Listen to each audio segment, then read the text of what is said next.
Welcome to ज्ञान मार्ग philosophy. मीमांसा स्कूल ऑफ फिलोसॉफी में आज हम हमारा लास्ट लेक्चर है जो कि वैलिडेशन ऑफ नॉलेज के ऊपर है, जिसमें यूपीएससी में मैक्सिमम क्वेश्चन इसके ऊपर आए हुए हैं। टोटल 9 क्वेश्चन, 17 में से 9 क्वेश्चन वैलिडेशन ऑफ नॉलेज पे आए हुए थे। तो ये काफ़ी इम्पोर्टेंट टॉपिक है और इसे हम डिटेल में कवर भी करेंगे। एज ए क्विक रिकैप, अभी तक हमने मीमांसा स्कूल ऑफ फिलोसॉफी में थियरी ऑफ नॉलेज जो कि टॉपिक सिलेबस में दिया हुआ है, उसमें सबसे पहले देखा था कि what are the condition, four condition of as a knowledge as source of knowledge. प्रमाण जो सोर्स ऑफ नॉलेज है उसके लिए जो नॉलेज है वो ट्रू है कि फॉल्स है, उसके लिए 4 कंडीशन थी वो। फिर परसेप्शन, फिर इन्फरेंस देखा, फिर अर्थपत्ति देखी, फिर उपमान देखा, फिर ये अनुमान देखा, और जो सॉरी अर्थपत्ति के बाद उपमान देखा, उपमान के बाद अनुपलब्धि देखी, और अनुपलब्धि के बाद वर्बल टेस्टिमनी यानी कि शब्द प्रमाणा देखा। तो ये 6 प्रमाणा हमने टोटल कवर किए हुए हैं। और last and not the list, तो ये प्रमाण हमने देखे नॉलेज कहाँ से आ रहा है, ऐसा अकॉर्डिंग टू मीमांसा फिलोसॉफी हमने देख लिया कि ये एक रोप है। रोप एज अ रोप, ऐसा नॉलेज हमें हुआ। तो अभी ये जो इम्पोर्टेंट क्वेश्चन इसमें ये है कि ये रोप रोप है, इसके लिए वैलिडिटी, ये सच में रोप है कि नहीं है, इसका वैलिडेशन हमें करना है।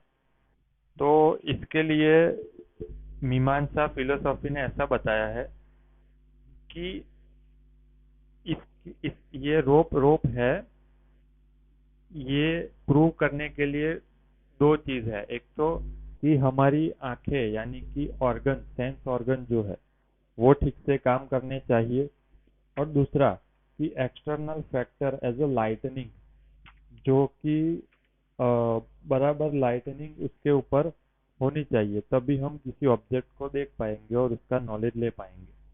ठीक है।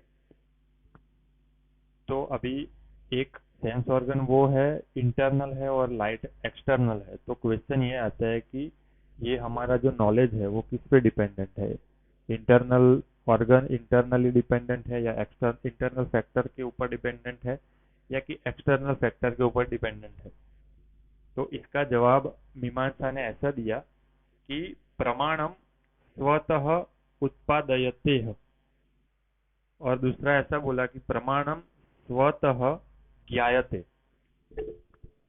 तो इसका मतलब समझते हैं। पहला है कि प्रमाणम स्वतः उत्पादयते, इसका मतलब ये है कि प्रमाण जो है validation of knowledge it self originated with object, यानी कि जो ऑब्जेक्ट है उसके साथ ही उसका नॉलेज पैदा होता है। और दूसरा है प्रमाणम स्वतः ज्ञायते, मतलब कि as soon as knowledge is born its authenticity is also confirmed, मतलब कि नॉलेज पैदा होते ही उस, वो प्रमाण बन जाता है, ऐसा बोला है।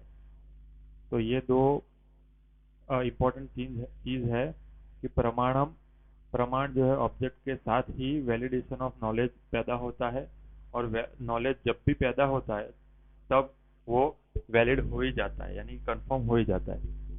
ऐसा मीमांसा स्कूल ऑफ फिलोसॉफी ने बोला।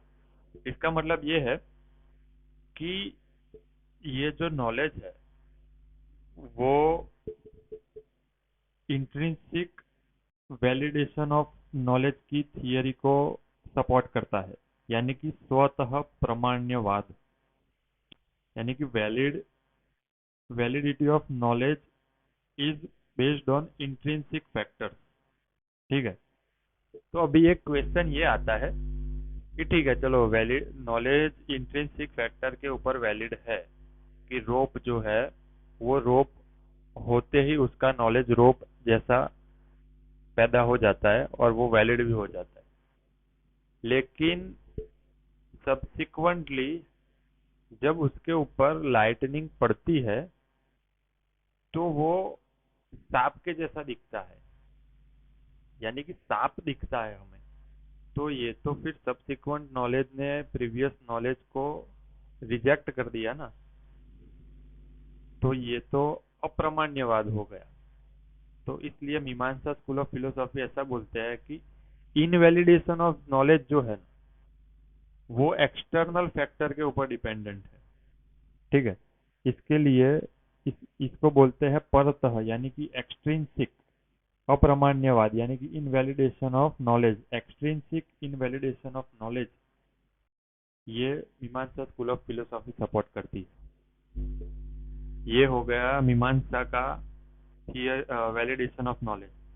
अभी हम न्याय स्कूल ऑफ फिलोसॉफी इसके ऊपर क्या बोलती है। न्याय स्कूल ऑफ फिलोसॉफी ऐसा बोलती है कि नॉलेज की वैलिडेशन और इनवैलिडेशन इंट्रिंसिक फैक्टर के ऊपर डिपेंडेंट नहीं है।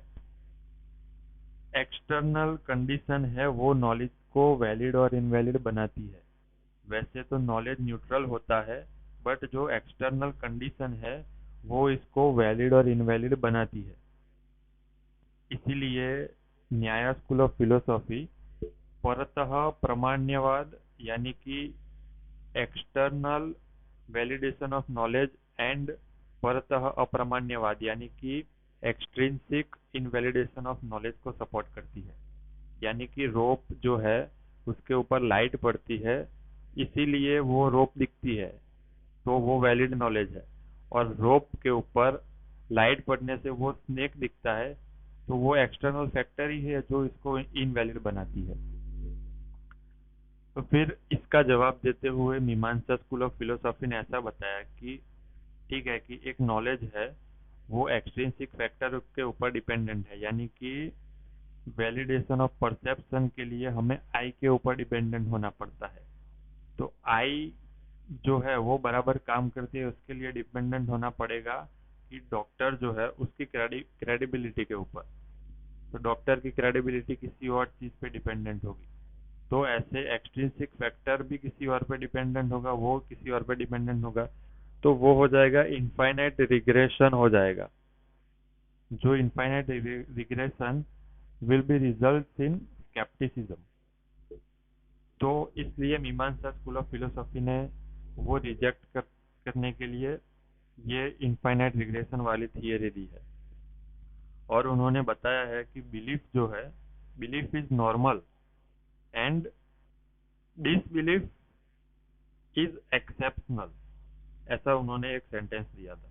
ठीक है, फिर जो सांख्य फिलोसॉफी है उन्होंने स्वतः प्रामाण्यवाद और स्वतः अप्रामाण्यवाद को सपोर्ट किया हुआ है, यानी कि इंट्रिंसिक ही वैलिडेशन ऑफ नॉलेज और intrinsic invalidation of knowledge. Knowledge valid और इनवैलिड इंट्रिंसिक फैक्टर की वजह से ही होता है। फिर बुद्धा फिलोसॉफी जो है उन्होंने मीमांसा फिलोसॉफी से डिफरेंट अपोजिट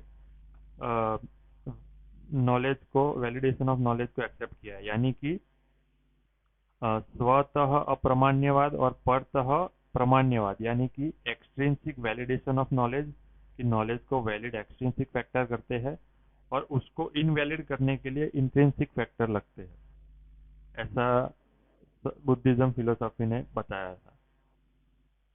तो वही है कि एपिस्टेमोलॉजी ऑफ मीमांसा स्कूल यही थी, वैलिडेशन ऑफ नॉलेज यही था। ये काफी बार पूछा हुआ क्वेश्चन है।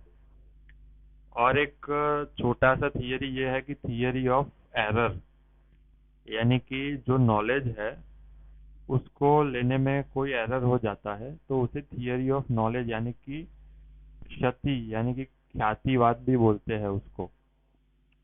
तो उसके दो टाइप है, वो हम नेक्स्ट लेक्चर में देखेंगे। Thank you.